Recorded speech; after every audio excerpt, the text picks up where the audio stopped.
Assalamualaikum warahmatullahi wabarakatuh. Salam sehat semuanya. Saya Suci Isdi Harulwa, merupakan mahasiswa Universitas Negeri Medan, Fakultas Ilmu Sosial, Stambu 2020 kelas 1D PPKN dengan NIM 3203111001. Di sini saya akan menjelaskan ataupun memberikan bagaimana mini riset saya setelah berlangsung, yaitu wawancara saya terhadap keluarga dan tetangga saya mengenai pemahaman mereka tentang macam-macam dan bentuk-bentuk penggolongan hukum. Perlu kalian ketahui juga, penggolongan hukum itu yang sedang berlaku di Indonesia itu ada 9. Yang pertama, hukum pidana Indonesia, hukum perdata Indonesia, hukum tata negara, hukum tata usaha atau administrasi negara, hukum acara perdata Indonesia, hukum pidana Indonesia, hukum antar tata hukum, hukum adat, dan hukum Islam. Dari berbagai hukum yang sedang berlangsung di Indonesia, dapat saya simpulkan dari wawancara saya terhadap keluarga dan tetangga saya, pemahaman mereka mengenai bentuk-bentuk dan macam-macam hukum tersebut hanya sedikit, yaitu hanya berupa hukum tertulis dan hukum tidak tertulis. Ada beberapa faktor yang mungkin menyebabkan mereka tidak memahami betul macam-macam bentuk-bentuk dan penggolongan hukum, yaitu yang pertama bisa saja mereka kurangnya keingintahuan terhadap bentuk-bentuk hukum di Indonesia, ataupun mereka tidak berinisiatif untuk mencari tahu macam-macam hukum di Indonesia dan hanya menjalani kehidupannya dengan damai, tetapi tidak menjalankan pengetahuan yang ada. Lalu saya di sini akan memberikan solusi terhadap keluarga, tetangga, atau masyarakat pada umumnya agar bisa atau lebih mengetahui macam-macam bentuk hukum dan penggolongannya. Solusi yang saya tawarkan yang pertama itu dengan pembelajaran lebih dalam lagi mengenai bentuk-bentuk dan macam-macam hukum yang ada di Indonesia.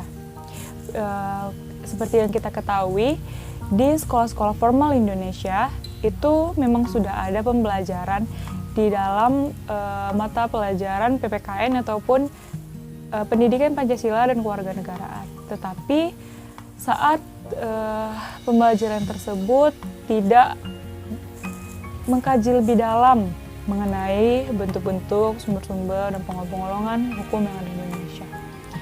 Karena itu mungkin dengan cara yang akan saya berikan, masyarakat dan anak generasi muda akan lebih bisa memahami apa sumber-sumber hukum dan lebih diminati oleh para pelajar untuk mencari tahu lebih dalam lagi.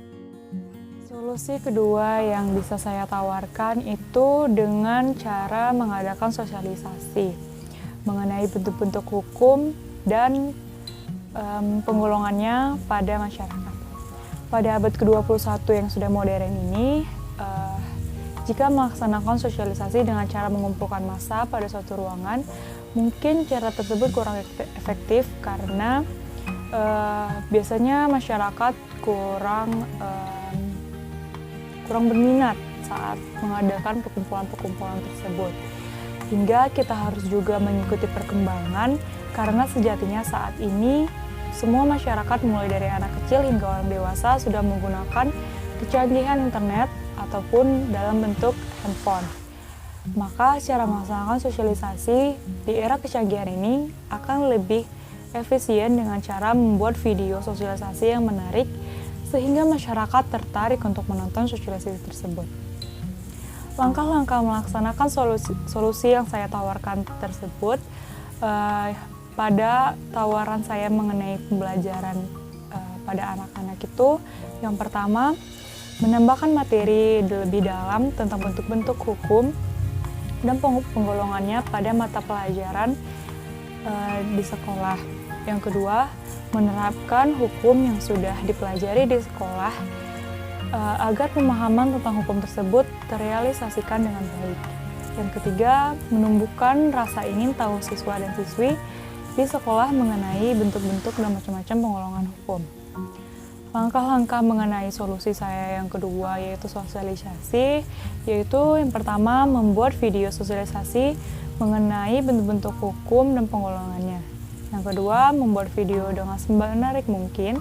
Dan yang ketiga, menge-share video yang sudah dibuat yang sedemikian rupa menarik tersebut ke media sosial agar ditonton oleh masyarakat dan diharapkan masyarakat paham akan bentuk-bentuk hukum dan penggolongannya tersebut.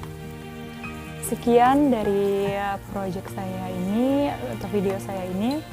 Jika saya mempunyai kesalahan kata ataupun dalam penyampaian, saya mohon maaf, semoga bermanfaat pada kalian semua.